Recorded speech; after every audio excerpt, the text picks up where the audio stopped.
اللہ کی اللہ رب العزت کے، ذالکہ یہی، ذالکہ ہوا یہی، یہی ہے وہ،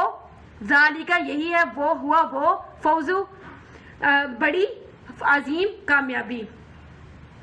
عظیم بڑی فوز و کامیابی، ان کے لیے بشارت ہے یا ان کے لیے خوشخبری ہے دنیا کی زندگی میں اور آخرت میں، نہیں تبدیل ہوں گے اللہ رب العزت کے کلمات، یہی سب سے بڑی کامیابی ہے، فوز و کامیابی ہے عظیم بڑی۔ یعنی اوپر بتایا گیا ہے کہ جو لوگ اللہ رب العزت کے دوست ہوں گے انہیں دنیا میں نہ خوف ہوگا نہ غمگین ہوگے۔ اس کے بعد بتایا گیا کہ وہ لوگ اللہ رب العزت پہ ایمان لاتے ہوں گے، ان کے دل میں صرف اللہ کا ڈر ہوگا، پھر انہیں جو انعامات دیے جائیں گے اس کو بیان کیا گیا اگلی آیت میں کہ ان کو خوشخبری دی گئی ہے کس چیز کی، دنیا اور آخرت میں،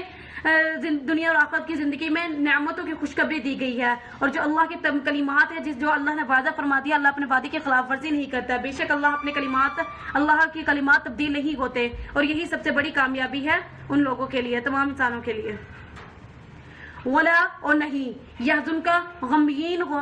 ولا اور نہیں یحزن کا غمگین ہو آپ، قولہم ان کی باتوں پر، انا بے شک، عزت للہ اللہ رب العزت کے لیے ہے، جمیعا سب کی سب، ہوا وہی، سمیع سننے والا ہے، علیم جاننے والا ہے۔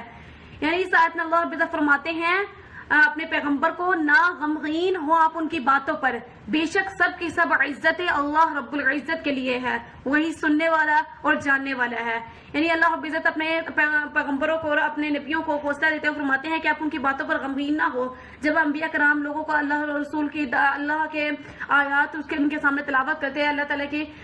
پر ایمان لانے کی دعوت دیتے تو وہ طرح طرح کی باتیں کرتے تھے جس سے انبیاء کرام کو دکھ پہنچ جاتا ہے، تو اللہ تعالیٰ فرماتے ہیں کہ آپ ان کی باتیں سن کر غمگین نہ ہو، اپنے آپ کو دکھی نہ کریں، یہ سب کی سب عزتیں جو ہیں وہ اللہ رب العزت کے لیے ہیں، اور بے شک اللہ رب العزت سننے والے ہیں جو وہ کہہ رہے ہیں اور جاننے والے ہیں وہ جو کرتے ہیں۔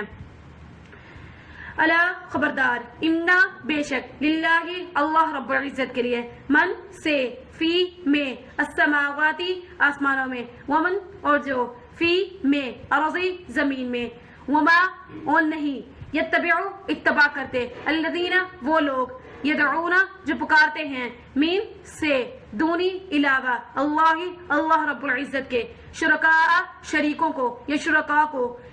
یہ کہ نہیں، یتبعون اتباع کرتے، نہیں وہ اتباع کرتے، الا مگر، اظنو گمان کی، وَإِنْهُمْ اور نہیں ہے وہ،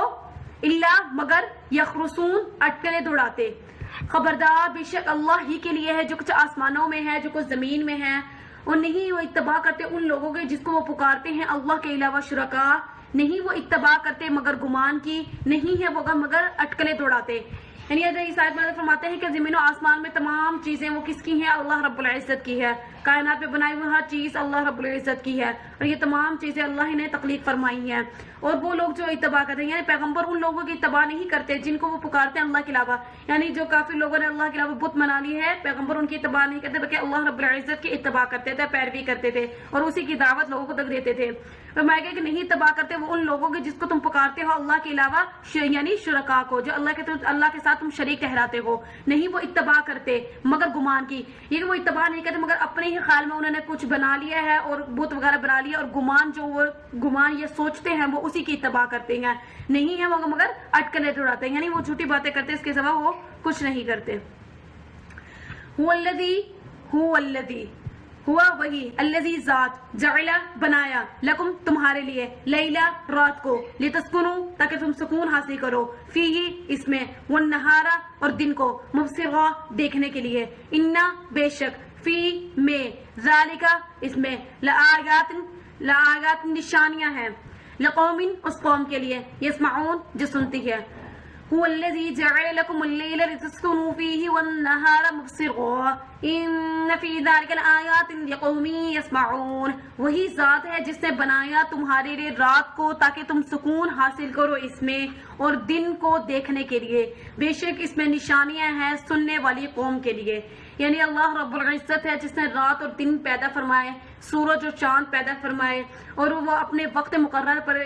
سورج اپنے وقت مقرر پر نکلتا ہے، چاند اپنے وقت مقررہ پر نکلتا ہے، سورج اپنے وقت پر غروب ہوتا ہے، چاند اپنے وقت پر نکلتا ہے. یہ تمام نظام کائنات چلانے والے اللہ رب العزت ہے. اللہ رب العزت نے رات اس لیے بنائی تاکہ جو بندے دن میں پورا دن جو کام کرتے ہیں وہ رات کو سکون حاصل کرے، آرام کرے. رات اللہ تعالیٰ نے آرام کرنے کے لیے بنائی اور دن دیکھنے کے لیے، یعنی دن روزی تلاش کرنے کے لیے، دن روزی تلاش کرنے کے لیے بنایا اللہ رب العزت نے، اور رات آرام کرنے کے لیے. ان تمام دن اور رات کے آنے جانے میں، سورج اور چاند کے بنانے میں، زمین و آسمان میں تمام چیزوں کو تخلیق کرنے میں، اس میں نشانیاں ہیں. یعنی زمین میں اللہ تعالیٰ نے طرح طرح کی نشانیاں بیان کی ہیں، اپنے وجود کے بہت سے دلائل دیے ہیں، اور بہت سے دلائل موجود ہیں. کس قوم کے لیے؟ اس قوم کے لیے جو سنتی ہے، جو عقل رکھتی ہے، ان تمام دلائل کو سمجھنے کی عقل رکھتی ہے. ان تمام لوگوں کے لیے یہ تمام نشانیاں اللہ رب العزت نے بیان کی ہیں.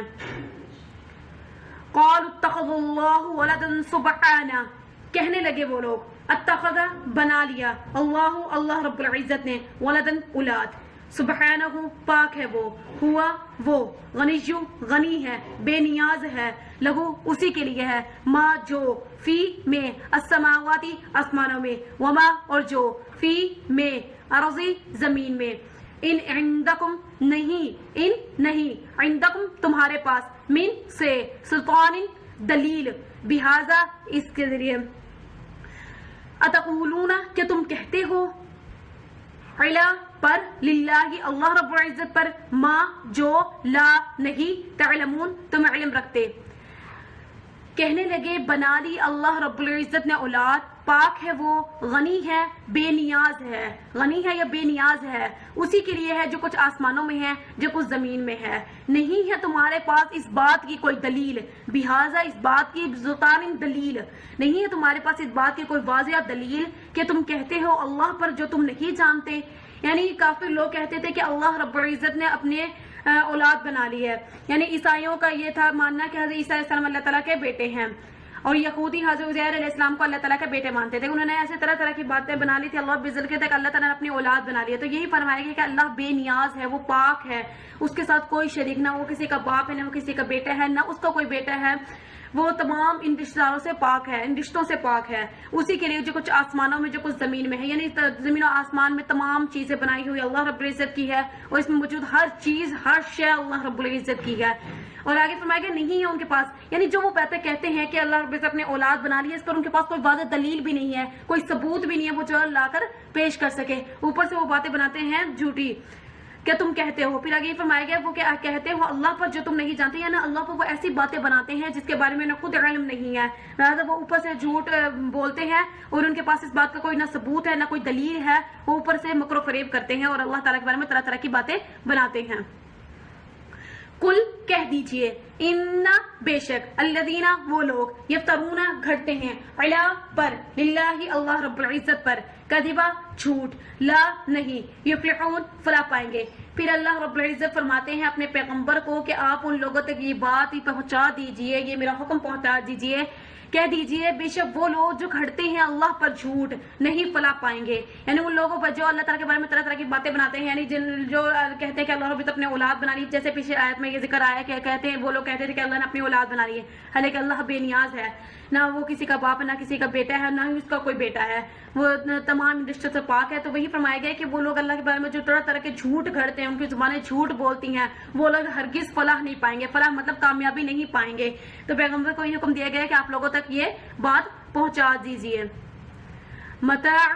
فائدہ ہے، فی میں، دنیا کا، ثم پھر، الینا ہماری ہی طرف، مرجعہم لوٹ کر آنا ہے ان کو، ثم پھر، نذیق چکھائیں گے، ہم ان کو، عذاب شدید، بما اس بنا پر، کانو تھے وہ یکفرون کفر کیا کرتے. متاع فی الدنیا ثم الینا مرجعہم ثم نذیقہم العذاب الشدید بما کانوا یکفرون. فائدہ ہے دنیاوی زندگی کا، پھر ان سب نے ہماری ہی طرف لوٹ کر آنا ہے، پھر ہم چکھائیں گے ان کو عذاب شدید یا دردناک اس بنا پر جو وہ کفر کرتے تھے. حضرت فرماتے ہیں کہ دنیاوی زندگی میں ملنے والا جو فائدہ ہے وہ آخرت کے مقابلے میں بہت ادنا ہے، بہت ہی کم ہے. یعنی دنیا میں انہیں تھوڑا بہت فائدہ حاصل ہو جائے گا، لیکن جب انہیں لوٹ کر جانا تو اللہ رب العزت کی طرف ہے۔ پھر اللہ تعالیٰ فرماتے ہیں جب وہ ہماری طرف لوٹ کر آئیں گے پھر ہم انہیں چکھائیں گے، ان کے تمام نام اعمال ان کے سامنے کھول کر ان کو دکھایا جائے گا کہ وہ دنیا میں کیا کیا کر آئے ہیں۔ پھر انہیں ان کے اعمال کے بدلے میں انہیں سزا دی جائے گی، اور سزا ہوا ہے جہنم، دوزخ، یعنی انہیں شدید عذاب چکھایا جائے گا۔ پھر اللہ فرماتے ہیں کہ انہیں ہم شدید عذاب چکھائیں گے، دردناک عذاب، اس بنا پر جو وہ کفر کرتے تھے، یعنی جب وہ دنیا میں انکار کرتے تھے اس بنا پر انہیں عذاب چکھایا جائے گا، انہیں زنجیروں میں جکڑا جائے گا، کھولتا ہوا پانی پلایا جائے گا جو ان کے حلق سے اترے گا نہیں، اور نہ کہ وہ موت کی تمنا کریں گے، لیکن انہیں اس وقت موت بھی نہیں آئے گی۔ وہ تمام عذاب کے جو دیے جائیں گے وہ بھی قرآن پاک میں بیان فرمائے گئے ہیں، وہ آگے بنائے آئیں گے تو پھر میں انشاءاللہ آپ لوگوں کو بتاؤں گی کہ کیسے جو جہنمی لوگ ہیں جنہوں نے دنیا برے اعمال کے ہوں گے ان پر کیا کیا عذاب ہوگا، وہ سب بیان کیا ہوا، وہ سب ہم پڑھیں گے آگے۔ تو ابھی تو یہ ہے کہ اللہ تعالیٰ ان کو دردناک عذاب چکھائیں گے اس بنا پر جو وہ انکار کرتے تھے، یعنی جو وہ اللہ تعالیٰ کی رسالت کا جو اللہ تعالیٰ کے پر ایمان نہیں لاتے تھے، رسول کریم کی رسالت کو جھٹلاتے تھے، تو ان کو جو کفر کی روش اختیار کرتے تھے، لوگوں کو بھی کفر پر ترغیب کرتے تو ان لوگوں کو قیامت کے روز دردناک عذاب چکھایا جائے گا۔ یہاں پر یہ رکوع مکمل ہو گیا ہے، انشاءاللہ نیکسٹ رکوع ہم کل پڑھیں گے۔ امید کرتی ہوں آپ سب کو سمجھ آئی ہوگی، پھر بھی کوئی مسئلہ ہو تو آپ مجھ سے پوچھ سکتے ہیں، میں انشاءاللہ بتانے کی پوری کوشش کروں گی۔ میری ویڈیو کو زیادہ سے زیادہ شیئر کریں تاکہ تمام لوگوں تک میری آواز پہنچ سکے۔ ہماری غلطیوں کو اللہ رب العزت معاف فرمائے، آپ لوگوں کے سننے کو ہمارے پڑھنے کو قبول فرمائے، پڑھنے میں غلطیاں ہوگی اسے میرے رب کریم معاف فرمائے، اور میرے چینل کو سبسکرائب کر لیں تاکہ آئندہ آنے والے تمام ویڈیوز آپ تک بآسانی پہنچ سکے۔ اللہ تعالیٰ ہم سب کو اس پر عمل کرنے کی توفیق عطا فرمائے، ہم سب کو اپنے نیک لوگوں میں شامل فرمائے، نیک لوگوں کے کلمے کی صورت میں موت عطا فرمائے، اور اسے پڑھتے رہنے کی توفیق عطا فرمائے۔ آمین ثم آمین۔ اللہ حافظ۔